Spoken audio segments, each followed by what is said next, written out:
Good morning friends, welcome to Pravas study classes. आज जो है हम हिंदी साहित्य के कथा सम्राट कहे जाने वाले या उपन्यास सम्राट कहे जाने वाले बहुत बड़े लेखक मुंशी प्रेमचंद जी का एक बहुत ही प्रसिद्ध कहानी है ठाकुर का कुआं। आज उसका हम सारांश जो है डिस्कस करेंगे, क्योंकि ये भी कहानी जो है ये भी आपके यूनिवर्सिटीज़ एग्ज़ाम में और कॉम्पिटिटिव एग्ज़ाम में जो है पूछे जाते हैं इससे रिलेटेड कहानी के बारे में।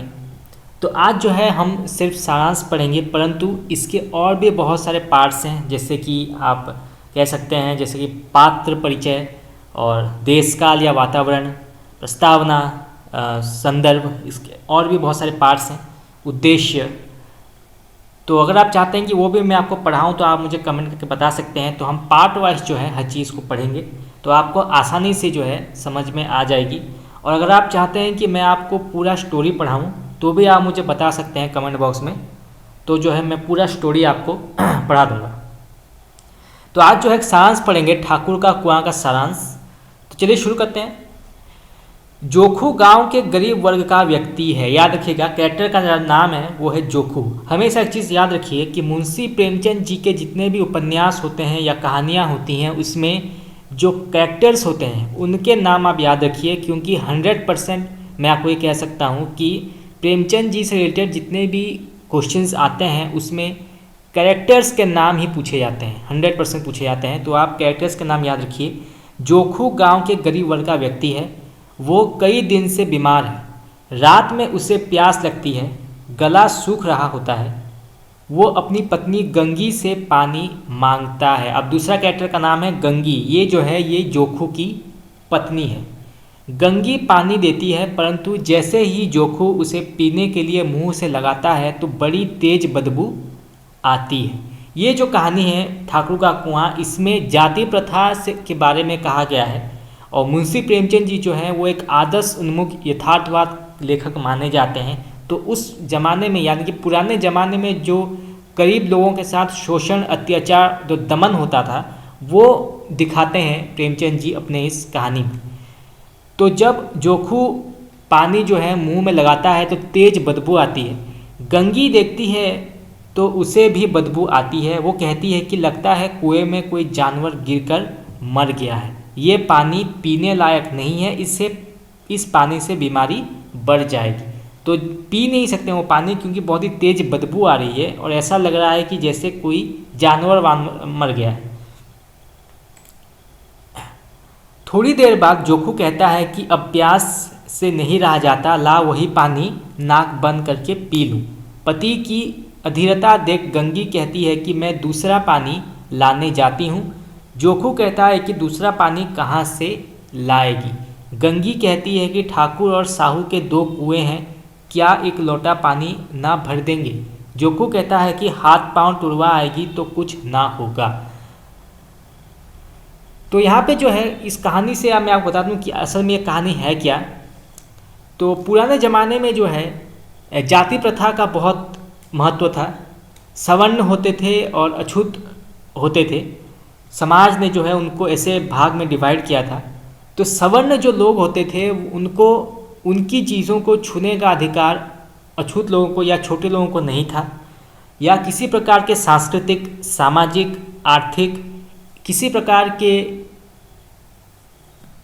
भी बैठक या कोई भी ऐसी चीज़ होती है तो उनको इनवाइट या उनको किसी प्रकार से कोई अधिकार या बोलने का हक नहीं दिया जाता था छोटे वर्ग के लोगों को, और उनका शोषण बहुत अधिक होता था। इसलिए छोटी मोटी भी गलती अगर वो कर लें, आप समझ सकते हैं, अगर छोटी मोटी भी अगर कोई गलती कर देता है कोई व्यक्ति, कोई छोटे वर्ग का व्यक्ति, तो उनको बहुत ही ज़्यादा भयानक दंड मिलता था, जैसे कि मृत्यु दंड हो या उनके हाथ पैर तोड़ दिए जाते थे। परंतु अगर वही गलती या उससे भी बड़ी गलती सवर्ण लोग करते थे, जैसे कि इस कहानी में जो है जो बड़े लोग हैं वो जुआ खेलते हैं और तेल घी में मिलावट करते हैं, भेड़ बकरियां चुराते हैं, तो इतनी बड़ी बड़ी अपराध करने के बावजूद भी जो है उनको छोड़ दिया जाता है, क्योंकि वो सवर्ण हैं, ऊंचे वर्ग के लोग हैं, उनके पास पावर है, पैसा है, तो उनको जो है कुछ नहीं किया जाता था। परंतु छोटे लोग जो होते थे उनका शोषण होता था।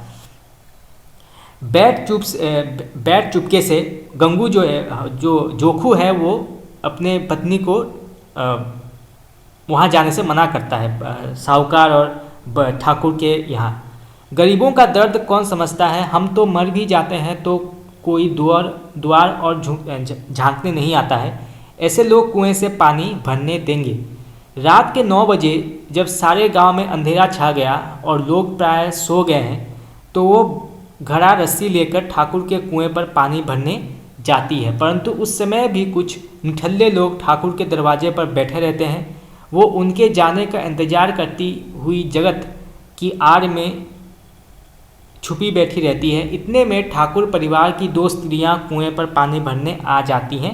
गंगी झट से एक पेड़ की आड़ के अंधेरे में छिप जाती है। यानी कि सोचिए आप, इमेजिन कीजिए कि उस ज़माने में कितना शोषण होता था कि पानी जो इंसान की सबसे ज़्यादा और बड़ी ज़रूरत है, उसको भी प्राप्त करने के लिए जो है छिप छिप कर व्यक्तियों को या लोगों को जो है जाना पड़ता है। कहीं अगर सवर्णों को पता चल गया तो वो कुछ भी कर सकते हैं। यानी कितना अन्याय होता था उस ज़माने में।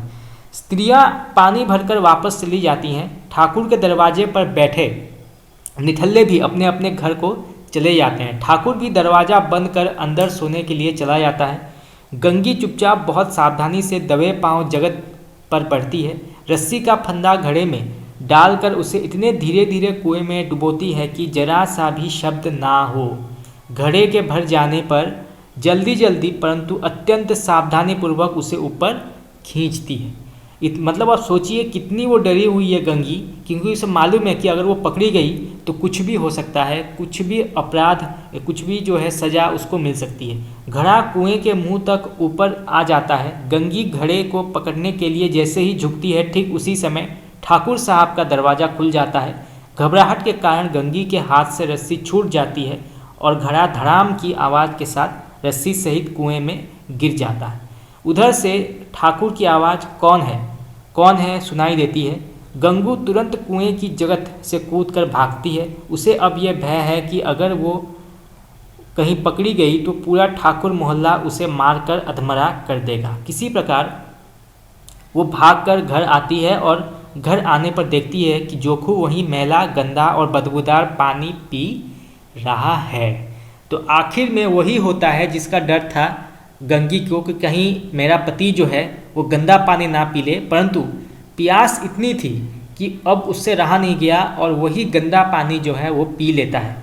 और आखिरकार इस उपन्यास में जो है इस कहानी में जो है यही दिखाया गया है कि पानी जैसा एक महत्वपूर्ण और कंपलसरी जो चीज़ है हर मनुष्य जाति के लिए या प्रत्येक समाज के प्रत्येक मनुष्य के लिए जो सबसे महत्वपूर्ण चीज़ है, उसको भी प्राप्त करने के लिए जो है उस ज़माने में जो छोटे वर्ग के लोग होते थे उनको किस प्रकार से कितना कुछ सहना पड़ता था, कितना कुछ पूछना पड़ता था। क्योंकि अगर उनके पास छोटे वर्ग के लोगों के पास अगर कोई प्रॉब्लम हो जाता है तो उनके पास और कोई ऑप्शन नहीं है। उनको मजबूरी में जो है बड़े वर्ग या सवर्ण जो लोग होते हैं उनसे हेल्प मांगनी पड़ती है या मदद मांगनी पड़ती है। और सवर्ण जो होते हैं वो अपने हिसाब से मदद करते हैं, अपना फ़ायदा देखने के लिए मदद करते हैं और इससे वो और भी ज़्यादा जो है शोषण करते हैं गरीबों का। और इसी कहानी में जो है यही कहा गया है, जाति प्रथा पर सबसे बड़ा आघात किया है मुंशी प्रेमचंद जी ने। किस प्रकार से जातिवाद जो है उस ज़माने में हुआ करता था और बड़े लोगों को जो छोटे लोगों को जो है बड़े लोगों के किसी भी चीज़ को छूने तक का अधिकार नहीं मिलता था। किसी प्रकार के सामाजिक, आर्थिक, राजनीतिक या कोई भी ऐसी